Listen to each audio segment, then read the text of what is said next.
Hello, Anna here. Today I'm going to talk about Genesis 4, in which Adam and Eve have their very first children, the first children ever born on planet Earth. According to Eve, she was able to produce her first child with the help of the Lord, which confuses me a little. Did God advise or teach Adam how the job gets done? Or was the first baby a son of God himself, just like Jesus Christ? I guess it must be the first, but I'm not sure. Anyway, the first baby was a boy, and he was named Cain. Soon after, his brother was born, and he was named Abel. There is no mention of the Lord interfering with the job. So probably Adam finally understood how the job gets properly done. Just like Adam, Cain and Abel had to work hard. Abel kept the flocks, while Cain worked the soil. Both brothers brought offerings to the Lord. Cain brought some fruits, while Abel brought some of the fat from his firstborn flock. God looked with favor on Abel's offering, but not on Cain's offering. This made Cain angry, and his face was downcast. God noticed it. He asked Cain why he was angry and why his face was downcast. God went further by giving him answers in a questioning tone to imply that Cain already knew the answer. The answers in a questioning tone were, "If you do what is right, will you not be accepted? But if you do not do what is right, sin is crouching at your door. It desires to have you, but you must rule over it." Now the question is, would Cain learn his lesson? Would he be able to turn his anger into doing good? Well, no. Cain's jealousy took over, and he plotted revenge against his brother Abel.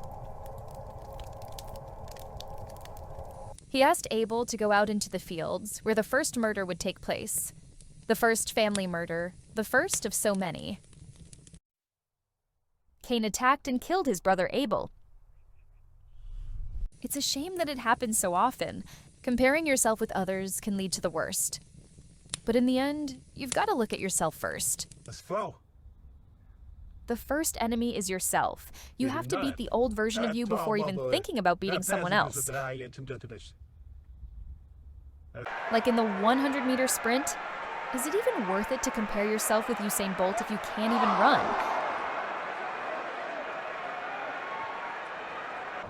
But once you can, and you are close to that elite level, you can start comparing where you lose against the best. Is it the start? Is it the end where endurance plays a role? Well, figure it out. Don't try to sabotage your rival. Treat him with respect. But in this case, it was even worse. It wasn't his enemy, it was his brother, with whom he should most certainly have worked together. The Lord came to Cain and asked him where his brother Abel was.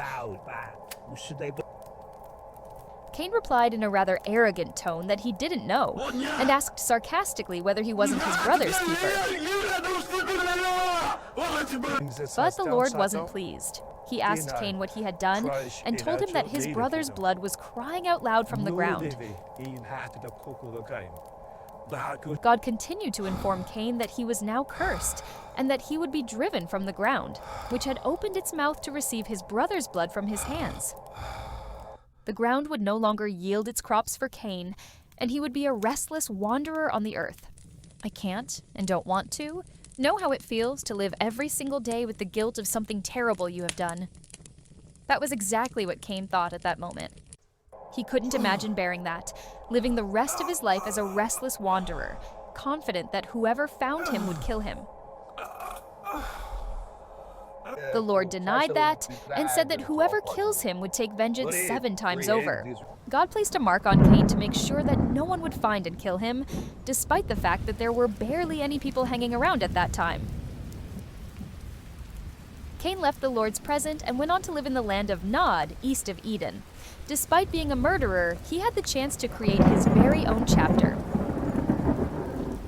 There, Cain found his wife and produced with her a son, Enoch. It's not really mentioned how he got his wife, though it's said that Adam and Eve produced more children. But if you continue reading, it doesn't look like she was a daughter of Adam and Eve, since they would later produce another son in place of Abel, whom they named Seth. Seth would in turn produce a son named Enoch. Yet we got to return back to the family line of Cain. In the early part of the Bible, they love mentioning children being born, a bit like real life, except it's mostly interesting when it's a newborn. After it gets older, it often gets treated like, well, like shit. Even by the very same people who thought it was cute at first. Enoch, the son of Cain, will play an important role throughout the Bible.